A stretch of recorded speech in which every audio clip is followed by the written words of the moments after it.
Hello students, today I appear before you with another video from this eStudy Vision channel. If you like this video of mine, please do not forget to like it and share it. And who have come to new to this channel should not forget to subscribe to this channel. I will give you complete explanation of question answers in Hindi here. So without wasting our time, let's start studying. My first question on page number 3 is which of the following are matter? Yes, आप देख सकते हैं मैं आपको properly एक एक question Hindi में करके बताऊंगी ताकि आपको ज़रा सा भी प्रॉब्लम ना हो और जो बच्चे हिंदी मीडियम में हैं वो भी अच्छे से सीख लें इनको। तो पहला क्वेश्चन है हमारा which of the following are matter. इनमें से हमें चूज़ करना है कि इनमें से कौन कौन सी चीज़ें मैटर है। तो पहले हम इनमें चूज़ करने से पहले ये जान लें कि मैटर होता क्या है। मैटर मैंने आपको पहले वीडियो में बताया हुआ है। प्लीज़ जो पहली वीडियो नहीं देखी है मेरी नोट्स वाली, वो उस वीडियो को ज़रूर देख लें। नीचे इसी में हम लिंक डाल देंगे ताकि आप अच्छे से उसे देख सकें और फिर इन क्वेश्चन आंसर्स को आसानी से याद भी कर सकें। तो मैटर होता है कोई भी चीज़ जिसके पास मास है एंड जिसका वॉल्यूम है और जो स्पेस घेर रहा है। मास है और जो स्पेस घेर रहा है, ये दोनों चीज़ें अगर ये कोई काम कर रहा है तो इसका मतलब वो मैटर है। अब हम यहाँ पे जो चीज़ें दी गई हैं उनमें देखते हैं कि कौन कौन से मैटर होंगे। देखिए क्या क्या दिया हुआ है। Chair, chair, air, love, smell, hate, almonds, thought, cold, cold drink, smell of perfume.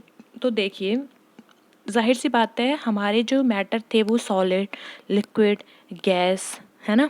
Solid, liquid और गैस थे क्योंकि ये सारी चीज़ें ही क्या करती हैं, स्पेस भी घेरती हैं और इनके मास भी होते ही हैं कुछ ना कुछ। तो यहाँ पे अगर हम देखें तो चेयर, यस, ये भी हमारा एक मैटर है। एयर भी हमारा मैटर है। क्यों? क्योंकि एयर मास बहुत होता है लेकिन बहुत कम होता है, स्पेस भी घेरती है।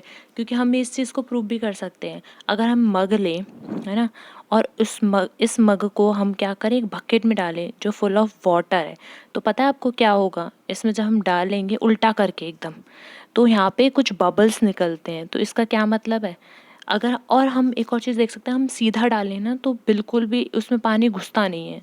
इस मग में पानी घुसेगा नहीं जब तक हम उसको थोड़ा सा टिल्ट ना करें। थोड़ा सा इस मग को अगर हम टिल्ट ना करें, सीधा डालें, तो ये बिल्कुल भी नहीं। इसका ये प्रूफ करता है कि कोई भी चीज़ हो उसके अंदर एयर है, वो स्पेस घेर रही है। जब जब हम टिल्ट करते हैं तो क्या होता है, धीरे धीरे जो पानी है वो घुसता है और उसमें से एयर निकलती जाती है। तो एयर भी मैटर ही है। और हम बात करें लव की, तो लव तो कोई मैटर नहीं है। तो चेयर है, एयर है, स्मेल भी नहीं है। हेट, ये फीलिंग्स हैं। देखो फीलिंग्स जो होती हैं वो कोई मैटर नहीं है क्योंकि ना ही स्पेस घेर रही है ना ही इनका मास है। एलिमेंट जो हैं वो भी हैं क्योंकि स्पेस भी घेरते हैं, इनका मास भी है। थॉट, ये सोच की तो कोई मैटर हो ही नहीं सकता है क्योंकि ना तो स्पेस घेरती है और ना ही इनका मास होता। कोल्ड, ये इसका भी नहीं होगा, लेकिन कोल्ड ड्रिंक का होता है क्योंकि लिक्विड होता है। स्मेल ऑफ परफ्यूम, ये भी हमारा मैटर नहीं होगा क्योंकि अगर बोलते परफ्यूम तो परफ्यूम जो है गैस के फॉर्म में तो हो जाता है, लेकिन स्मेल तो हम फील कर रहे हैं ना कि परफ्यूम की स्मेल आ रही है। तो हमने अभी चूज़ किए इनमें से कौन कौन से हैं हमारे। एक चेयर है, एक एयर है, एक आलमंड्स है और एक कोल्ड ड्रिंक है। ओके, तो फर्स्ट क्वेश्चन बहुत ही अच्छे से क्लियर हो गया होगा। मुझे पता है आप ऐसे ही वीडियो का इंतज़ार करते हो कि हमें एक एक क्वेश्चन को एक एक आंसर के साथ एक्सप्लेन किया जाए। तो आपके लिए देखिए वीडियो आ गई है, इसे देखिए, लाइक कीजिए, शेयर भी कीजिए अपने दोस्तों के साथ ताकि जो बहुत वीक स्टूडेंट है वो भी अच्छे से सीख सकें। नेक्स्ट क्वेश्चन पे आ जाते हैं अब हम। नेक्स्ट क्वेश्चन कहता है हमारा question number 2, give reasons for the following observations. पहला जो ऑब्जर्वेशन है उसमें बोला है the smell of hot seasoning food reaches you several metres away but to get the smell from cold food you have to go close. इस question का अर्थ होता है कि द स्मेल जो होती है हॉट सीजनिंग फूड की, गरम गरम जो खाना है उसकी जो स्मेल है वो बहुत मीटर तक जाती है, लेकिन जो हमारे कोल्ड फूड होता है उसकी स्मेल दूर तक नहीं जा पाती। हमें उसकी स्मेल लेने के लिए उसके करीब आना पड़ता है। तो ये क्या रीज़न है, क्यों ऐसा होता है? तो मैं आपको एक बात बता देती हूँ। कि जो हमारे हॉट फूड होता है, जब मैंने आपको पहली वीडियो में एग्जांपल भी दिया था कि घर में अगर हमारी मम्मी किचन में खाना बना रही होती है तो हमें रूम तक उसकी स्मेल आती है ना। वो इसीलिए क्योंकि उनके जो पार्टिकल्स होते हैं, जो हॉट फूड के पार्टिकल्स होते हैं, वो बहुत ही ज़्यादा मूव करते हैं, काइनेटिक एनर्जी उनकी क्योंकि ज़्यादा होती है इसलिए। जब काइनेटिक एनर्जी ज़्यादा होती है तो उन पार्टिकल्स का जो डिफ्यूजन, फैलने की जो ताकत होती है, वो भी ज़्यादा होती है उन पार्टिकल्स की, इसीलिए वो आसानी से पहुंच जाते हैं। लेकिन जो हमारे वो कोल्ड फूड होते हैं, वो क्या होते हैं, उनकी जो काइनेटिक एनर्जी पार्टिकल्स की वो इतनी ज़्यादा स्प्रेड नहीं हो पाती है, उनमें डिफ्यूजन नहीं हो पाता है क्योंकि उनकी काइनेटिक एनर्जी नहीं होती है इतनी। इसी वजह से जो कोल्ड फूड होता है उसके हमें करीब आना पड़ता है। तो देखिए इसमें एक्सप्लेनेशन किस चीज़ से दे रखी है, जो मैंने बोला उसको इंग्लिश में कैसे बोलना है। The smell of hot seasoning food reaches several metres away as the particles of hot food have more kinetic energy and hence the rate of diffusion is more than the particles of the cold food। जो मैंने बोला वही उसको English में बताया हुआ है कि जो हमारी स्मेल होती है हॉट सीजनिंग फूड की, देखिए सेवरल मीटर्स तक पहुंचती है क्योंकि जो पार्टिकल्स होते हैं फूड के, जो पार्टिकल्स हैं फूड के, उनकी में क्या होते हैं, काइनेटिक एनर्जी ज़्यादा होती है। और काइनेटिक एनर्जी ज़्यादा होती है तो उसमें रेट ऑफ डिफ्यूजन भी ज़्यादा होता है। और जब रेट ऑफ डिफ्यूजन ज़्यादा होता है तो फैलने की ताकत भी इसका मतलब ज़्यादा होती है। इसी वजह से जो हॉट फूड होते हैं उनकी जो स्मेल है वो हमें बहुत दूर तक भी स्मेल आती है, सुंगाई देता है। अब तीसरा क्वेश्चन देख लेते हैं हम। वन बाय वन ऐसे ही मैं आपको एक्सप्लेन करते रहूँगी, और भी वीडियोस आऊँगी हर चैप्टर के। एक पहले नोट्स की वीडियो आएगी आपके लिए और फिर उसके इंटेक्स क्वेश्चंस की वीडियोस आएगी, तो एक भी वीडियो देखना ना भूलिए, ज़रूर देखिए आप, ठीक है। अब थर्ड क्वेश्चन ले लेते हैं। एक डाइवर होता है जो स्विमिंग करते हैं ना, उनको डाइवर बोलते हैं, ठीक है। A diver is able to cut through water in swimming pool, which property of matter does this observation show. कह रहे हैं कि जो डाइवर है, जो स्विमिंग करते हैं, वो आसानी से वाटर को कट कर देते हैं, कट करते हैं तभी तो आगे बढ़ पाते हैं ना लिक्विड में, स्विमिंग पूल में। तो यहाँ पे जो कट करने की जो प्रॉपर्टी है वो कौन सी प्रॉपर्टी है, मैटर की। और बताइए, इसका बताइए आंसर। तो इसमें ये कहा है जब कट कर रहा है तो आप देखिए, हम किसी भी चीज़ को कट कब कर सकते हैं, जब उसके जो पार्टिकल्स हैं उनके अंदर का जो इंटरमॉलिक्यूलर स्पेस होगा वो कैसा होना चाहिए, कम होना चाहिए, तभी तो हम आसानी से कट कर सकते हैं।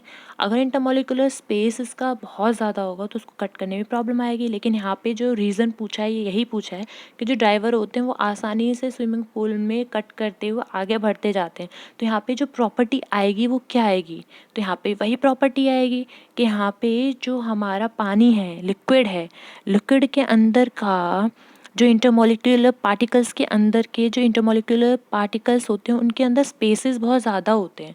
देखिए हम देखते हैं ना, फ्लो करने की आसानी से ताकत होती है, तो इनके पार्टिकल्स सॉलिड से बहुत, इनके पार्टिकल्स जो हैं स्पेस ज़्यादा होते हैं। जो सॉलिड है, देखिए सॉलिड इस तरीके से होते हैं कि इनकी जो पार्टिकल्स हैं बिल्कुल भी स्पेस नहीं होता है, बहुत घने घने आपस में क्लोज होते हैं।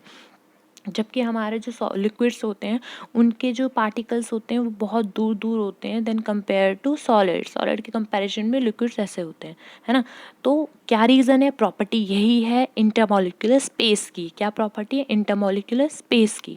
तो हम उसको इंग्लिश में देख लेते हैं, हम लोग को एक्सप्लेन कैसे करना है, एग्जाम में आएगा तो हम इसे लिखना कैसे, हमें ऐसे लिखना है। देखिए, this observation shows that the particles of matter have intermolecular spaces. ये जो ऑब्जर्वेशन है वो शो कर रही है कि जो पार्टिकल्स हैं मैटर के उनमें इंटरमॉलिक्यूलर स्पेसेस हैं, और ये जो इंटरमॉलिक्यूलर स्पेसेस हैं लिक्विड्स में वो बहुत इनफ होते हैं। इतना तो होता है उसमें कि जो ड्राइवर्स हैं वो उसको पार कर सकें। इंटरमॉलिक्यूलर स्पेस के वजह से ही जो हमारे ड्राइवर्स होते हैं स्विमिंग पूल में, जो डाइव करते हैं वो आसानी से एबल होते हैं कट करने के पानी को। आई होप आपको समझ में आ रहा होगा। प्लीज़ इसको लाइक कीजिए अगर आपको समझ में आ रहा होगा तो। अब हम क्वेश्चन नंबर 4 ले लेते हैं। क्वेश्चन नंबर 4 कह रहा है what are the characteristics of particles of matter. आपको मैंने पहली वीडियो में बताया है कि कैरेक्टरिस्टिक्स क्या क्या होते हैं मैटर के। पहले हम यही जान लेते हैं, मैटर मैंने आपको ऊपर ही बहुत अच्छे से बता दिया है। मैटर जिसका स्पेस है और जो स्पेस ऑक्यूपाई कर रहे हैं, साथ साथ जिनका मास है वो मैटर है।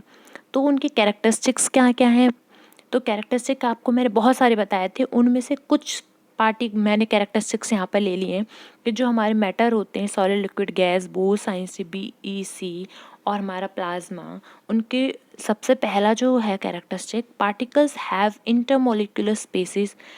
पार्टिकल्स में उनके जो पार्टिकल्स होते हैं मैटर के, उनके अंदर इंटरमोलिकुलर स्पेसेस पाए जाते हैं।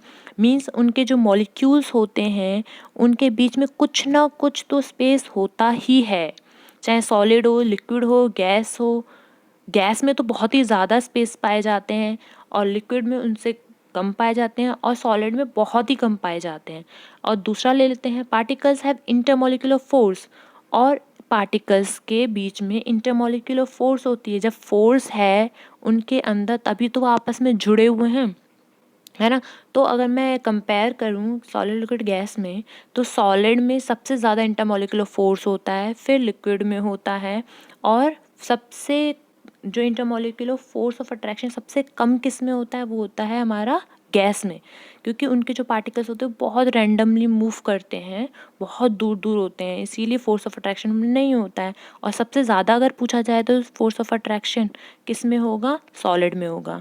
ऐसे ही क्वेश्चन आपको इस तरीके से पूछे जा सकते हैं कि सबसे ज़्यादा इंटरमोलिकुलर स्पेस किस में पाया जाएगा, तो यहाँ पे आएगा आंसर गैस आएगा। ठीक है। अगर आपसे बोला कि इंटरमोलिकुलर फोर्स किस में पाया जाता है, तो यहाँ पे आंसर आएगा सॉलिड्स। अब तीसरा बोल रहा है कि particles of matter are moving continuously. जो मैटर के पार्टिकल्स होते हैं वो हमेशा घूमते ही रहते हैं, हमेशा घूमते ही रहते हैं ना। तो ये इनके क्या है, कैरेक्टरिस्टिक्स हैं। मैंने आपको इनसे रिलेटेड क्वेश्चन बता दिए कि किस तरीके से क्वेश्चन अगर एक्स्ट्रा बने तो कैसे बनेंगे। अब हम नेक्स्ट क्वेश्चन देख लेते हैं जो पेज नंबर 6 पर है। पहला क्वेश्चन कह रहा है हमारा, the mass per unit volume of a substance is called density. हम जानते हैं डेंसिटी हमारा क्या होता है, मास अपॉन वॉल्यूम होता है। इसका मतलब जो डेंसिटी है वो हमारा डायरेक्टली प्रोपोर्शनल तो मास के है और इन्वर्सली प्रोपोर्शनल होता है वॉल्यूम के। जैसे जैसे अगर मास बढ़ेगा किसी भी चीज़ के तो डेंसिटी तो अल्टीमेटली बढ़ेगी, और वॉल्यूम कम होगा तो डेंसिटी ज़्यादा होगी, और ज़्यादा होगा तो कम होगी। ये इस बात का ध्यान रखना सब लोग कि अगर डायरेक्टली प्रोपोर्शनल होता है तो जब कोई चीज़ बढ़ती है तो उसके साइड में जो चीज़ दी गई है वो भी बढ़ेगी, और इन्वर्सली प्रोपोर्शनल वाला नीचे लिखा हुआ, ठीक है। तो इसका मतलब अपोजिट, अगर ये बढ़ेगा तो ये घटेगा, और ये घटेगा तो ये बढ़ेगा। क्लियर है। तो यहाँ पे बात की गई है कि डेंसिटी हमें पता है ये होती है। अब हमें कुछ चीज़ें दी गई हैं जैसे honey, water, chalk, cotton, iron. इन चीज़ों को हमें अरेंज करना है ऑर्डर ऑफ इंक्रीजिंग डेंसिटी। इनकी डेंसिटी किस तरीके से बढ़ रही है उसके अकॉर्डिंग हमें एयर को exhaust from chimneys, honey, water, chalk, cotton, iron, इन सबको हमें क्या करना है, अरेंज करना है। तो आप देखिए कि सबसे ज़्यादा इसमें डेंसिटी किसकी होगी, सबसे ज़्यादा देखिए हमें पता है जो सॉलिड्स हैं सबसे ज़्यादा डेंसिटी उन्हीं की होगी। तो यहाँ पर सबसे कठोर सॉलिड कौन सा है, आयरन है। तो इसका मतलब सबसे ज़्यादा डेंसिटी इसी की होगी, है ना। उसके बाद किसकी होगी, सॉलिड में ही देखना पड़ेगा। तो यहाँ पे सॉलिड ढूंढिए, और क्या है सॉलिड, हमारा चॉक भी सॉलिड है। चॉक भी हमारा सॉलिड है, इसका मतलब ये होगा। फिर नेक्स्ट में अगर हम लेते हैं तो हमारा कॉटन बहुत हल्का होता है, इस बात को ध्यान रखिए। होता तो ये सॉलिड के अंदर आएगा लेकिन ये हल्का है, पानी से भी हल्का होता है, ठीक है। इसीलिए यहाँ पर कॉटन बाद में आएगा, पहले क्या आएगा, हनी की जो हमने देखा है गाढ़ापन होता है, बहुत कंसिस्टेंसी बहुत डार्क होती है बहुत ज़्यादा, है ना। तो इसीलिए यहाँ पर आयरन, फिर चॉक, फिर हनी, मतलब मैं उल्टा चल रही हूँ यहाँ पे। सबसे ज़्यादा आयरन का होता है, फिर चॉक का होता है, फिर हनी का होता है, फिर यहाँ वाटर की बात आएगी, और उसके बाद कॉटन आएगा, ओके। और फिर एयर्स आ जाएंगे, लेकिन उससे भी पहले, एयर से भी पहले हमारी जो गैस निकलती है कार्बन डाइऑक्साइड, वो हल्की होती है, चिमनीज से, एग्जॉस्ट फ्रॉम चिमनीज, ये होगा। उसके बाद हमारा एयर होगा। अब हमें बोला है इसमें इंक्रीजिंग ऑर्डर में करना है, कैसे करना है, इंक्रीजिंग डेंसिटी में, है ना। तो हमें यहाँ पे एक प्रॉपरली जो बना दिया है वो इस तरीके से बना दिया है कि सबसे कम एयर का होगा, फिर एग्जॉस्ट फ्रॉम चिमनीज, फिर कॉटन, फिर वाटर, फिर हनी, फिर चॉक, फिर आयरन। इन क्वेश्चंस के आंसर्स को नोट कर लीजिए ताकि आपको प्रॉब्लम ना हो। बार बार देखते रहिए वीडियो, ताकि मेरी आवाज़ आती रहे आपको और आप अच्छे समझते रहें, और भूले भी कहीं अगर यदि थोड़ा सा भी भूलते हैं तो फिर आपको याद आ जाए। नेक्स्ट क्वेश्चन देख लेते हैं अब हम। Tabulate the difference in the characteristics of states of matter. States of matter: solid, liquid, gas, plasma, BEC, Bose, Einstein, condensate. ये हमारे 5 स्टेट्स ऑफ मैटर हैं, लेकिन यहाँ पे हम मेनली सॉलिड, लिक्विड, गैस की बात करेंगे। अब यहाँ पे बोला है क्वेश्चन नंबर बी में, क्वेश्चन नंबर 2 का B part, comment upon the following: rigidity, compressibility, fluidity, filling a gas container, shape, kinetic energy and density. इनसे हमें इनको एक्सप्लेन भी करना है, कमेंट भी करना है। पहले हम डिफरेंस के बारे में देख लेते हैं, सॉलिड, लिक्विड, गैस के बारे में। तो हम सॉलिड, लिक्विड, गैस के डिफरेंशिएशन देख लेते हैं। हमने आपको पहली वीडियो में बहुत अच्छे से क्लियर कर दिया है ये सब, फिर से लेकिन क्वेश्चन में आया है तो हम फिर से आपको बताएंगे जितनी बार भी आएगा। तो सॉलिड अगर हम प्रॉपर्टी ले लें कि शेप और वॉल्यूम की, तो जो सॉलिड स्टेट होते हैं, उन जो भी मैटर सॉलिड होते हैं वो कैसे होते हैं, उनकी डेफिनेट शेप होती है और वॉल्यूम होती है ना। और जो लिक्विड हैं उनकी शेप तो डेफिनेट नहीं होती, जिस भी कंटेनर में हम डालते हैं उसी कंटेनर में उनकी शेप कन्वर्ट हो जाती है, बट इनकी जो वॉल्यूम होती है वो कैसी होती है, फिक्स्ड होती है, डेफिनेट होती है। और जो हम गैसेस में अगर आए तो गैसेस की ना तो फिक्स शेप होती है ना ही डेफिनेट वॉल्यूम होती है। अब नेक्स्ट पे आ जाते हैं हम कॉम्प्रेसिबिलिटी पे। अगर हम देखें तो कॉम्प्रेसिबिलिटी में अगर सॉलिड की बात की जाए तो सॉलिड तो कंप्रेस किए ही नहीं जा सकते, तो ये इनकम्प्रेसिबल है। जबकि अगर हम लिक्विड की बात करें तो ये हल्के से सॉलिड की कंपैरिजन में तो कंप्रेसिबल हैं, और जो हमारे गैसेस हैं वो हाईली कंप्रेसिबल है। ठीक है, अब हम तीसरे पे बात आते हैं फ्लूइडिटी का। अगर हम देखें तो जो हमारे सॉलिड होते हैं वो तो फ्लो कर ही नहीं सकते, और जो हमारे लिक्विड्स हैं वो हमारे फ्लो कर सकते हैं, और जो हमारे गैस होते हैं तो वो तो बहुत ही ज़्यादा फ्लो कर सकते हैं, क्योंकि हम डिफ्यूजन देखते हैं, डिफ्यूजन किस में होता है, सबसे ज़्यादा गैसेस में होता है। ठीक है, तो इसका मतलब ये फ्लो कर सकते हैं। अब फोर्थ वाले पॉइंट पे आ जाते हैं कि जो हमारे सॉलिड्स होते हैं उनके जो पार्टिकल्स हैं वो फ्रीली मूव नहीं कर पाते, क्योंकि इनके अंदर का जो इंटरमॉलिक्यूलर स्पेस है वो बहुत कम होता है, और इंटरमॉलिक्यूलर जो फोर्स है वो बहुत ज़्यादा होती है। देखिए, इंटरमॉलिक्यूलर स्पेस में इंटरमॉलिक्यूलर फोर्स में बहुत अंतर है। स्पेस होता है कि जगह, उनके पार्टिकल्स के बीच की जगह कितनी है ना। तो हम देखते हैं जो हमारे सॉलिड्स हैं उनके पार्टिकल्स के बीच में तो जगह बहुत ही कम होती है या होती ही नहीं है। लेकिन अगर हम बात करें इंटरमॉलिक्यूलर फोर्स की, जब बहुत ही कम स्पेस है तभी तो उनके जो पार्टिकल्स हैं वो आपस में घुसे हुए हैं, आपस में लगे हुए हैं, बहुत सटे हुए हैं, है ना। तो इसी वजह से इंटरमॉलिक्यूलर जो फोर्स ऑफ अट्रैक्शन है वो बहुत ज़्यादा होता है, क्योंकि उनके अंदर का जो इंटरमॉलिक्यूलर स्पेस है वो बहुत कम होता है, इसीलिए। ठीक है, आपको आई होप समझ में आ रहा होगा इंटरमॉलिक्यूलर स्पेस और इंटरमॉलिक्यूलर जो फोर्स ऑफ अट्रैक्शन है उसमें डिफरेंस क्या है। ठीक है, नेक्स्ट देख लेते हैं। अगर हम बात करें लिक्विड की, तो इनके जो इंटर पार्टिकल्स होते हैं वो मूव कर सकते हैं फ्रीली, लेकिन ये एक बाउंड्री तक ही मूव कर सकते हैं, है ना। लिक्विड जो है वो एक बाउंड्री तक ही मूव कर सकते हैं, लेकिन जो हमारे गैसेस आते हैं वो आसानी से कहीं भी मूव कर सकते हैं। जो पार्टिकल्स हैं इनकी फ्रीली मूव करते हैं विदाउट एनी रेस्ट्रिक्शंस। अब हम नेक्स्ट क्वेश्चन पर आ जाते हैं। हमारे एक और पॉइंट रह गया है। हाँ, जो अभी मैंने आपको फोर्स ऑफ अट्रैक्शन के बारे में बताया, तो यहाँ पे फोर्स ऑफ अट्रैक्शन जो होते हैं बिटवीन पार्टिकल्स ऑफ सॉलिड की बात की जाए तो बहुत मैक्सिमम होता है, जबकि हम लिक्विड की बात करें तो फोर्स ऑफ अट्रैक्शन जो होता है इन पार्टिकल्स के बीच में लेस होता है सॉलिड की कंपैरिजन में। और अगर बात की जाए गैस से तो ज़्यादा होता है। और हमारा जो फोर्स ऑफ अट्रैक्शन होते हैं गैस में बहुत ही कम पाया जाता है फोर्स ऑफ अट्रैक्शन। अब हमें कमेंट भी करना था जो पॉइंट्स दिए गए थे बी पार्ट में। रिजिडिटी होती है कितनी कठोरनेस है उसमें, कितनी जो पार्टिकल्स हैं वो कितने सटे हुए हैं, जिसकी वजह से उसका शेप साइज कुछ चेंज हो ही नहीं सकता है ना।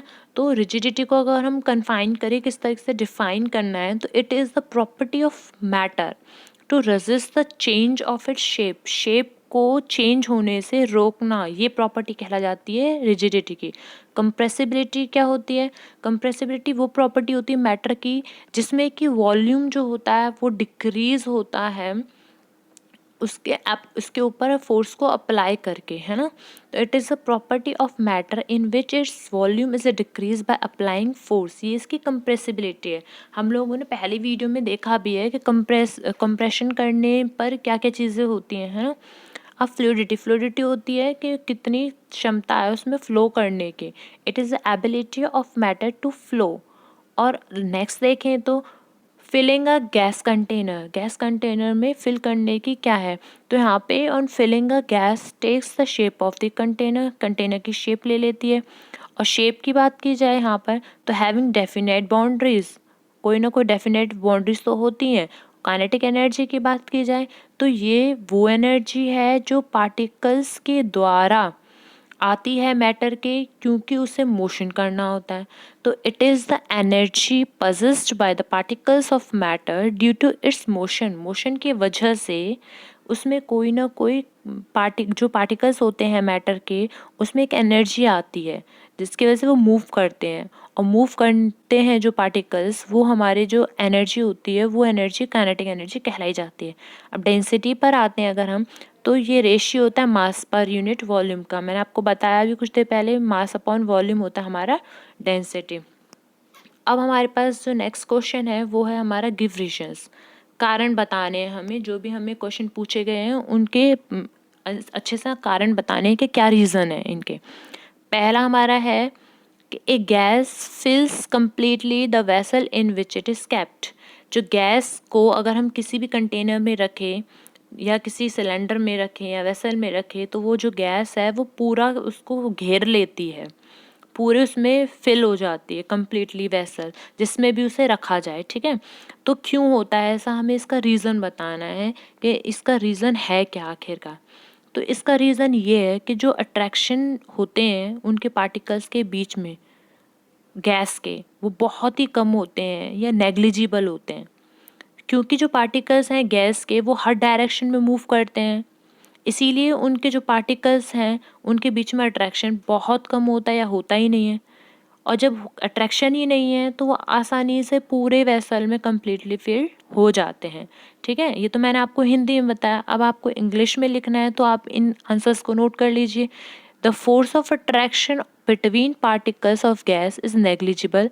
Because of this, particles of gas move in all directions. Thus, a gas fills the vessels completely in which it is kept. ठीक है, आपको समझ में आ गया क्या है, गैस कम्प्लीटली फिल कर लेती है वेसल को। क्यों?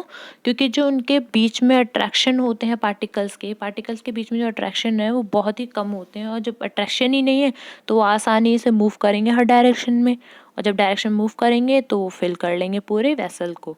अब नेक्स्ट क्वेश्चन पे आ जाते हैं हम। इसमें कहा है ए गैस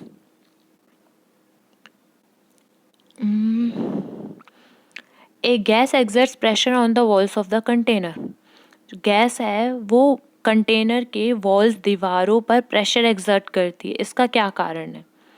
जो हमारी गैस है वो पूरे में इसीलिए करती है एक्सर्ट प्रेशर, क्योंकि अब मैंने ऊपर आपको क्या बताया है कि उनके जो अट्रैक्शन होते हैं पार्टिकल्स के बीच में वो बहुत ही नेग्लिजिबल होते हैं। और जब नेग्लिजिबल है तो उनकी काइनेटिक एनर्जी बहुत ज़्यादा होती है और पूरे जगह में फैलते हैं।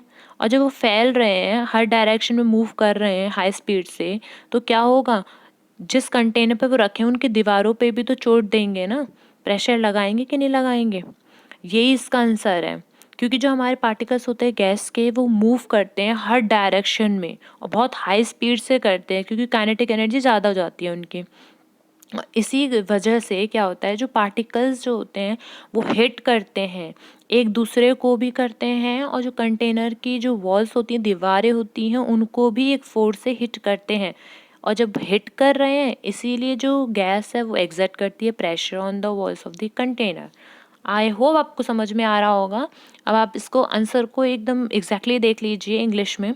Particles of gas move randomly in all directions at high speed. As a result, the particles hit each other and also hit the walls of the container with a force. Therefore, gas exerts pressure on the walls of the container.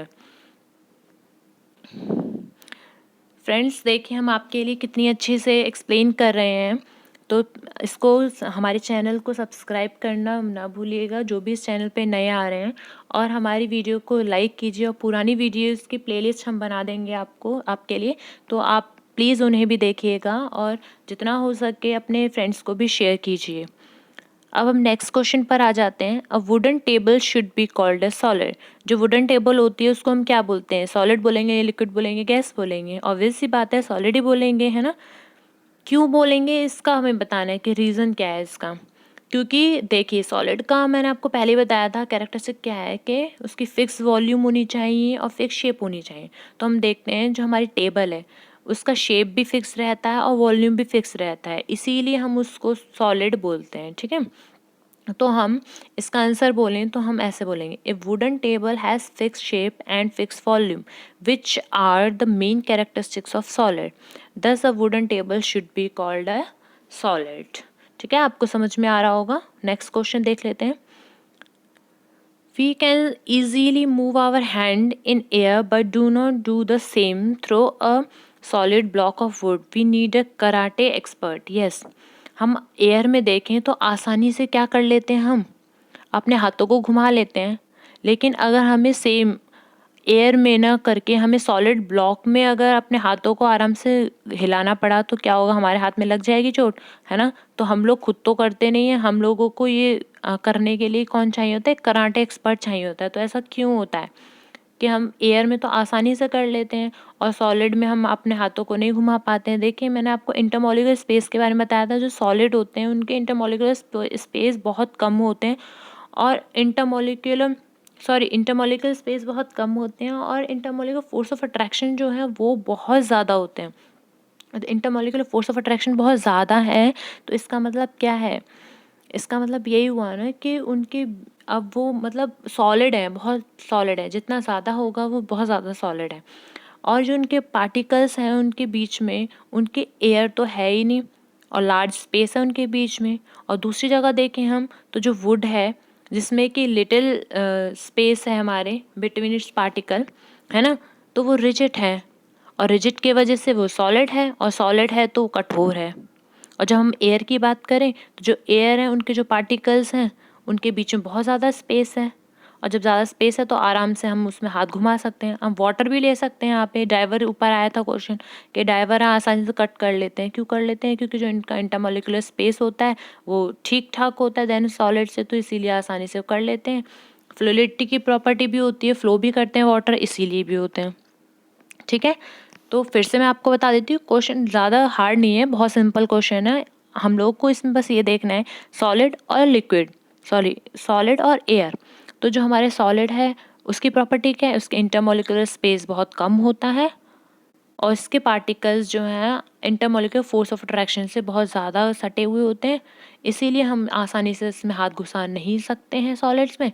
और अगर हम बात करें किसके, air की, तो इनके जो इंटरमॉलिक्यूलर स्पेस होते हैं वो बहुत ज़्यादा होते हैं, और इंटरमॉलिक्यूलर फोर्स ऑफ अट्रैक्शन बिल्कुल भी नहीं होती, इसीलिए आसानी से हम इनमें अपना हाथ घुमा सकते हैं। ठीक है, अब नेक्स्ट कराटे एक्सपर्ट की बात अगर हम करें तो कराटे एक्सपर्ट तो वो सीखते ही है वो काम, पत्थरों में हाथ डालना, तो वो आसानी से डाल लेते हैं क्योंकि वो हैबिचुअल होते हैं, वो आराम से हमेशा से करते हैं, तो हैबिट में आ जाता है उनके, वो इसीलिए कर पाते हैं इस काम को। ठीक है, तो आप इसको प्लीज़ ट्राई मत करना अपने आप को कराटे एक्सपर्ट ना समझ के। ठीक है, अब नेक्स्ट क्वेश्चन पे आते हैं हम। क्वेश्चन नंबर 4 कह रहा है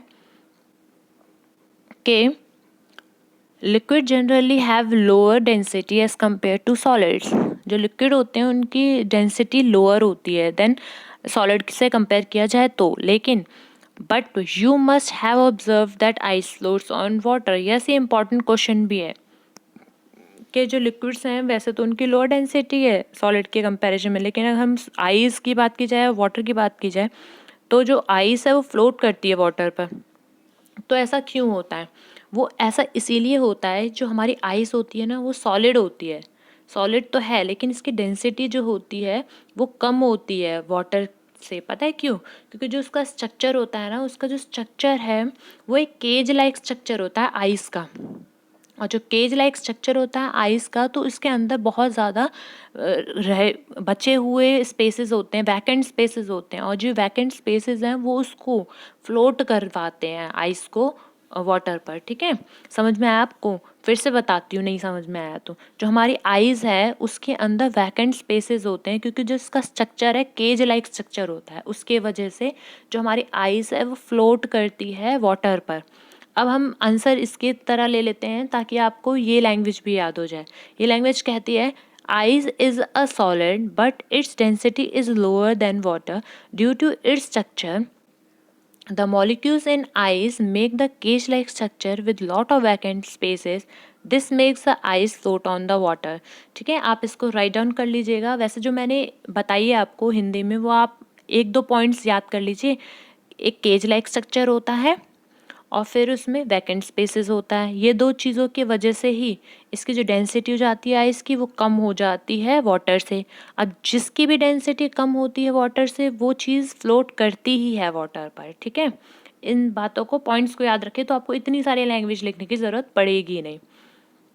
अब नेक्स्ट क्वेश्चन ले लेते हैं कि convert the following temperature to Celsius scale. हमने आपको पहले ही बताया था सेल्सियस स्केल और केल्विन स्केल के बारे में।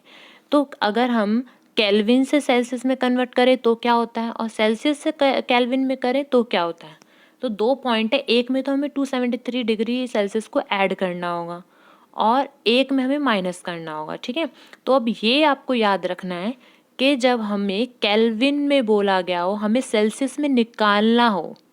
किस में निकालना हो? सेल्सियस में निकालना हो। किस में निकालना हो? सेल्सियस में निकालना हो, और दिया किस में? केल्विन में। यस, तो हमें हमेशा उसको 273 से, जितना भी टेम्परेचर दिया हुआ है उसको हमें 273 से माइनस करना है।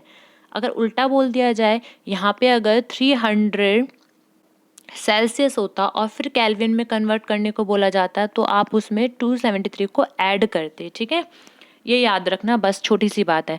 क्योंकि हमारे यहाँ पे जो केल्विन होता है उसमें कितने होते हैं? 273 सेल्सियस होते हैं, इसलिए तो यहाँ पे बोला गया है हमें कन्वर्ट करने को टेम्परेचर को सेल्सियस स्केल में। और पहला है हमारा 300 kelvin.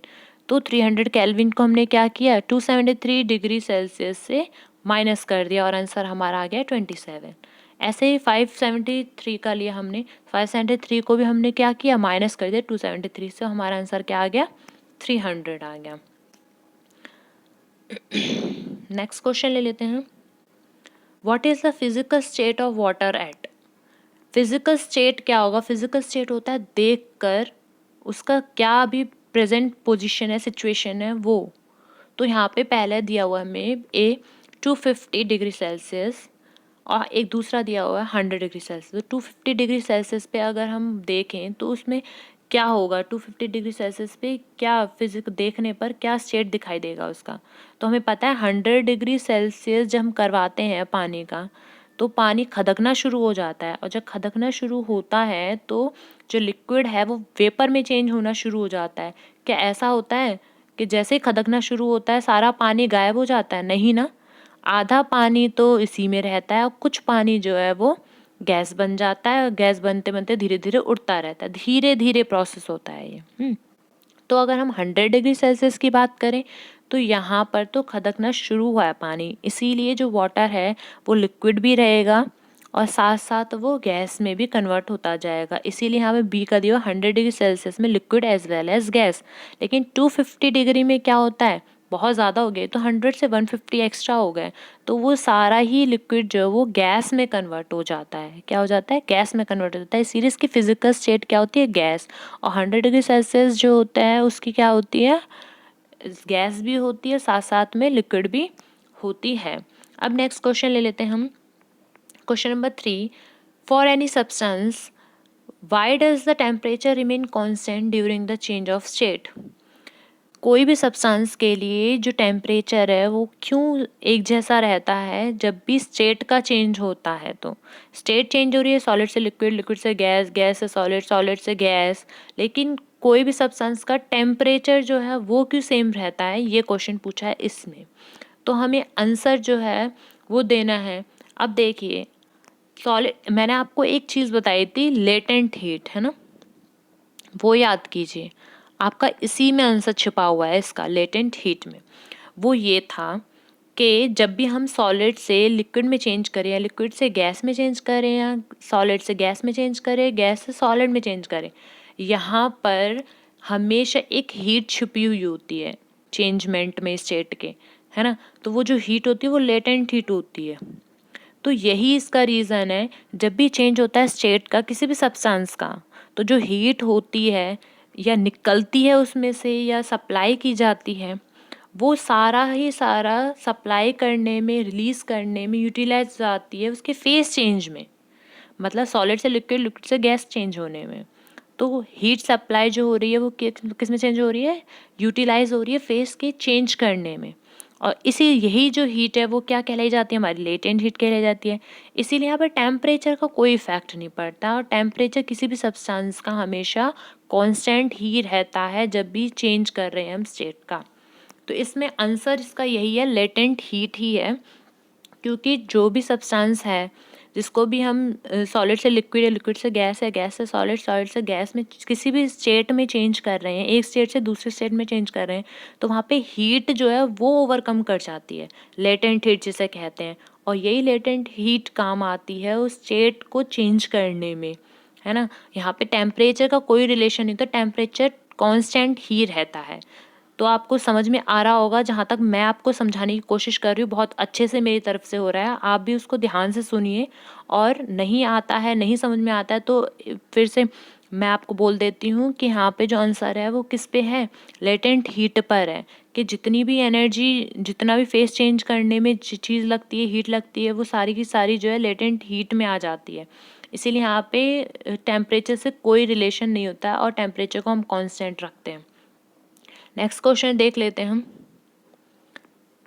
Question number 4, suggest a method to liquefy atmospheric pressure atmospheric gases. Atmospheric gases को लिक्विफाई करने का कोई मेथड बताइए।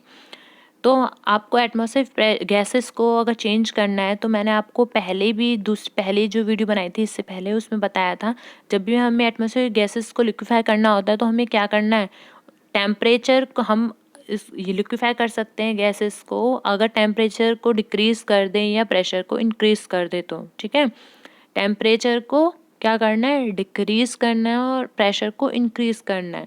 ये हमारी चीज़ें करने से क्या होती हैं, जो एटमॉस्फेरिक गैसेस हैं वो लिक्विफाई हो सकती हैं। मैंने आपको पीछे ड्राई गैसेस का दूसरी पहली वाली वीडियो में वो बताया था, ड्राई गैस जो CO2 थी हमारी, उसका बताया था, सॉलिड में आ रही थी हमारी ड्राई CO2, उसका हमने लिक्विफाई किया था। और वो कैसे किया था, टेम्परेचर को डिक्रीज़ करके और प्रेशर को इंक्रीज़ करके। तो उसी से रिलेटेड क्वेश्चन है ये। इसमें हमें मेथड बताना है, तो कौन सा मेथड होगा वो, तो देखें, the gases can be converted into liquid by bringing its particle closer. So उसके पार्टिकल्स को क्लोजर लाकर हम कन्वर्ट कर सकते हैं लिक्विड को, ठीक है। गैसेस को कन्वर्ट कर सकते हैं हम लिक्विड्स में, कैसे, बाय पार्टिकल्स को पास पास लाकर, क्लोज लाकर। और इससे ये होगा कि जो एटमॉस्फेरिक गैसेस हैं उनको हम लिक्विफाई कर सकते हैं, आइदर बाय डिक्रीजिंग टेम्परेचर और बाय इंक्रीजिंग प्रेशर। तो मेन चीज़ की यही है कि हम कैसे कर सकते हैं, डिक्रीजिंग टेम्परेचर और इंक्रीजिंग प्रेशर, ये दो चीज़ें हैं, इससे हम लोग कन्वर्ट कर सकते हैं गैसेस को लिक्विड्स में। अब आप ये देखिए, इस एक और चीज़ से देख सकते हैं कि जो हमारी गैस है, हमें इसको क्या करना है, लिक्विफाई करना है। लिक्विफाई का मतलब इस गैस को हमें लिक्विड में चेंज करना है, ओके। जब लिक्विड में चेंज करें तो इसके जो जो गैस है, इसके पार्टिकल्स कैसे होते हैं, बहुत दूर दूर होते हैं और इनकी काइनेटिक एनर्जी बहुत ज़्यादा होती है। अब हमें लिक्विड में चेंज करना है तो इनके पार्टिकल्स को क्लोज लाना पड़ेगा। तो देखिए आंसर इसी में छिपा हुआ है कि कैसे कर सकते हैं हम लिक्विफाई, इनके पार्टिकल्स को, गैसेस के पार्टिकल्स को क्लोज लाकर, और जैसे ये क्लोज आएंगे तो लिक्विड की कैटेगरी में अपने आप आते जाएंगे। अब ये क्लोज कैसे आएंगे, टेम्परेचर को डिक्रीज करके और प्रेशर को इंक्रीज करके। तो हो गया ना सारा आंसर। तो जो हमारे क्वेश्चन होता है ना, जितनी हमने अंडरस्टैंड किया हुआ है टॉपिक को, उसी से रिलेटेड आंसर भी हमारे मुंह से ही निकलता रहता है अगर हम अच्छे से पढ़ते हैं तो किसी भी चीज़ को। मैं आपको बहुत अच्छे से बता रही हूँ, तो एक लाइक तो बनता ही है, साथ साथ में चैनल को सब्सक्राइब करना भी बनता है। नेक्स्ट देख लेते हैं क्वेश्चन हम। क्वेश्चन नंबर 1 पेज नंबर 10 का। Why does the desert cooler cool better on a hot dry day? Important question है, ये क्वेश्चन पूछे जाते हैं ये वाले। क्यों जो डेजर्ट कूलर है वो कूल करते हैं ज़्यादा गर्मियों के दिनों में? तो देखिए, जब गर्मियों के दिन होते हैं तो क्या होता है, बहुत गर्म गर्म हवाएं चलती हैं, है ना। कूलर यूज़ करते हैं लोग बाग। अब इस कूलर में क्या है कि हम पाइप यूज़ करते हैं। कूलर में मोटर में 3 पाइप लगे होते हैं और वो पाइप जो है विंडोज़ होती हैं कूलर की, उससे अटैच होते हैं और उसमें घास लगी होती है। जैसे ही हम ऑन करते हैं, स्विच ऑन करते हैं, तो क्या होता है, वो पंप करना शुरू हो जाती है मोटर, और पंप करके स्प्रिंकल होना शुरू हो जाते हैं। वो पाइप्स जो हैं वो घास में गीला करना शुरू हो जाते हैं घास को।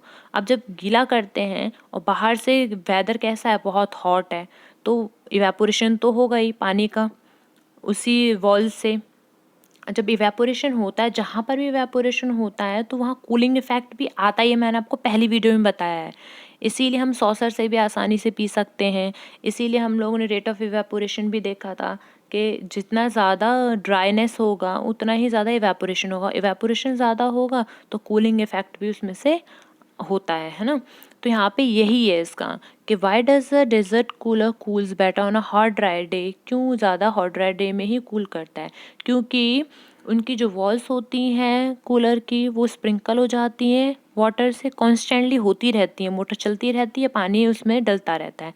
और जैसे जैसे पानी डलता है, क्योंकि बहुत हॉट ड्राई वेदर है, तो क्या होता है, वो पानी इवेपोरेट होता रहता है। और जब इवेपोरेट होता है तो वहाँ पे इवेपोरेशन की वजह से कूलिंग इफेक्ट ऑब्जर्व की जाती है।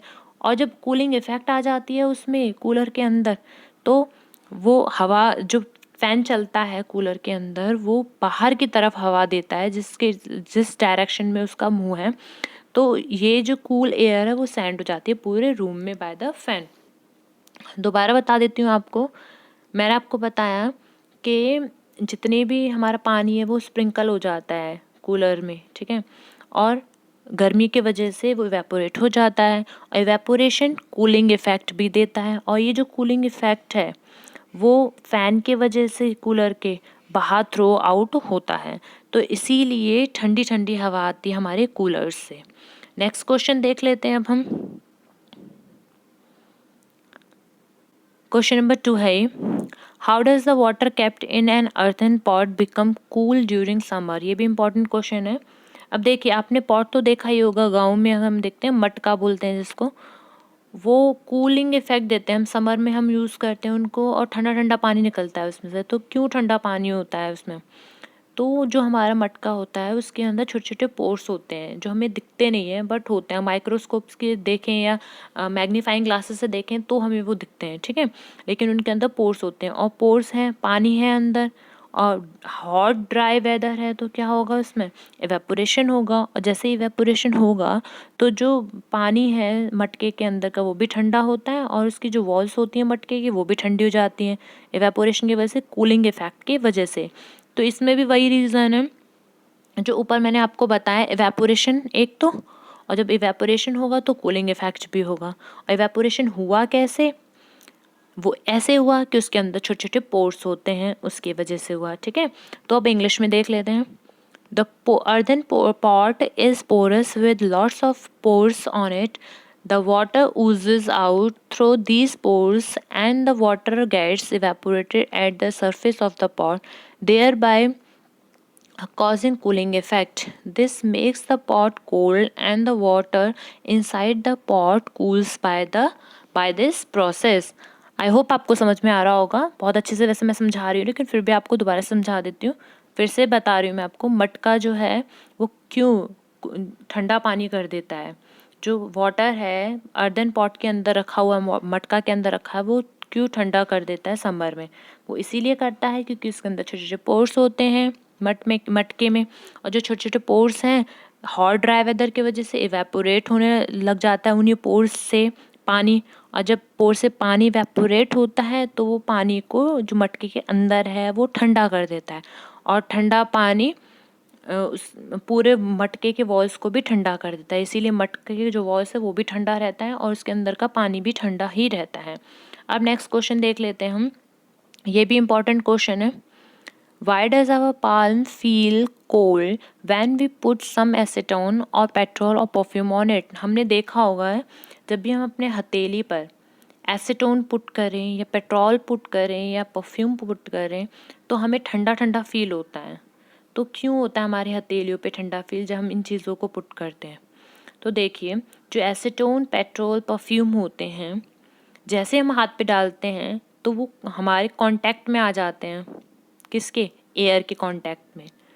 और जैसे एयर के कांटेक्ट में आते हैं तो उनमें इवेपोरेशन बहुत जल्दी होता है। और जहाँ भी इवेपोरेशन हो रहा था वहाँ कूलिंग इफेक्ट तो हो ही रहा था, मैंने आपको अभी तक बताया। तो इस केस में भी यही है, इवेपोरेशन होता है जब भी वो एयर के कांटेक्ट में आते हैं। इवेपोरेशन की वजह से कूलिंग सेंसेशन भी हमारे हाथ में फील होती है। तो इसका आंसर इंग्लिश में देख लेते हैं अब हम। Acetone, petrol, perfume evaporate when they come into the contact of air. The evaporation causes cooling sensation in our hand. समझ में आ गया होगा आपको, दो ही चीज़ें हैं, इवेपोरेशन है ना, और contact into air, in air के कांटेक्ट में आने की वजह से। तो दो चीज़ों की वजह से हमें ठंडा ठंडा फील होता है हथेलियों पे। अब नेक्स्ट क्वेश्चन आ जाते हैं। देखिए, वही क्वेश्चन मैंने आपको वीडियो में बताया था कि सॉसर में हम आसानी से पी लेते हैं, और हम अगर वो उस भी कप में लें उन्हीं चीज़ों को, हॉट टी है या मिल्क है, तो उसमें हमें डिफ़िकल्टी होती है, गर्म लगता है क्योंकि। तो वो क्यों? तो क्वेश्चन देख लेते हैं पहले। Why are we able to sip hot tea और milk faster from a saucer rather than a cup? क्यों हम एबल होते हैं हॉट टी को या मिल्क को फास्टर पीने में सॉसर में से कप से ज़्यादा हम आराम से पी लेते हैं? किसमें? सॉसर में। क्यों?